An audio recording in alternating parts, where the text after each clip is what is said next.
All right, so I already did a video on how to replace a cord on a bagless version of these that doesn't have the cord rewind, and this one is much the same. So we're going to replace this cord. I'm going to show you guys how to do it. I have no idea if this machine works or not, but I figured I would get you guys a video on how to do it for those of you that are so inclined. So the first thing we're going to do is take the outer hose off. So we're going to take this little bracket off.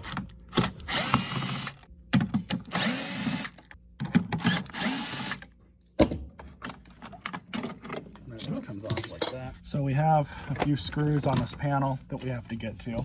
You have 1, 2, 3, 4, it looks like. I don't think we'll have to remove any more. Looks like we have another one in here.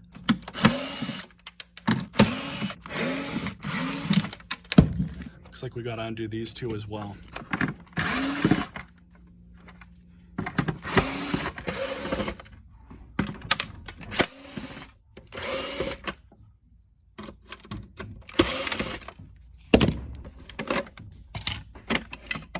There we go.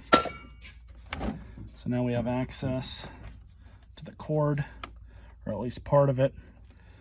So at the other end of the vacuum, you're going to remove both of these caps, and you're going to have to lift and pull the body off. I'm going to remove this side first. Sometimes you can rock the machine back and forth, and that'll a little bit. But we'll just pop right out. Do the same for the other side. And so now you have the belt on this side, but I have, if your machine has this belt clutch, just disengage the belt from the machine, and then it's a little bit easier to get out.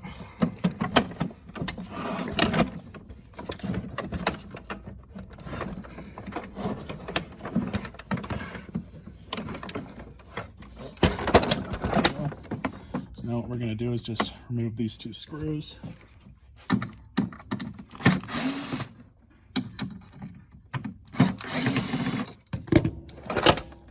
And the base is off. Yeah, I think this vacuum's a little too far gone. But like I said, I'm going to show you guys how to do the cord in one of these. Then you can decide for yourselves if it's worth your time or not. In most cases, it probably won't be. You can just buy a new vacuum. For most people, this isn't going to be worth the time. And I'm not going to go through and fix this machine up. It's just, like I said, too far gone.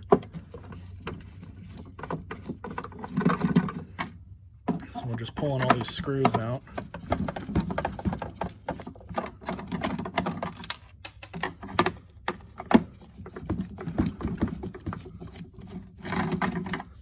Now I am just going to show you guys basically how to get to all this.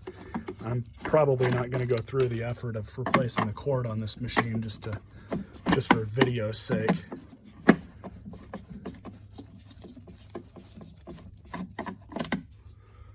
So let's see then this one.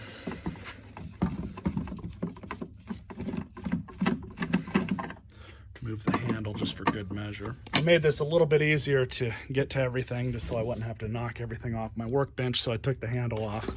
So now you have access here, and this whole piece here will just come off. So what you're going to do is just pull up,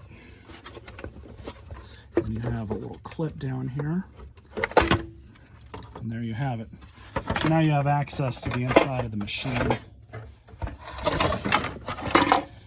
And you have a bunch of zip ties in here that you're going to have to get a hold of. I'm going to show you guys the actual cord.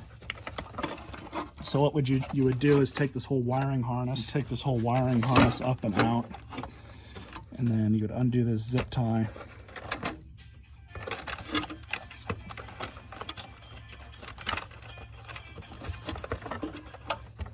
And here we have access to the cord.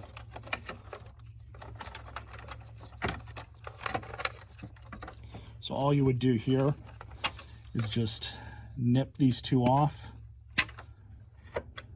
nip this one off. I'm just going to show you guys.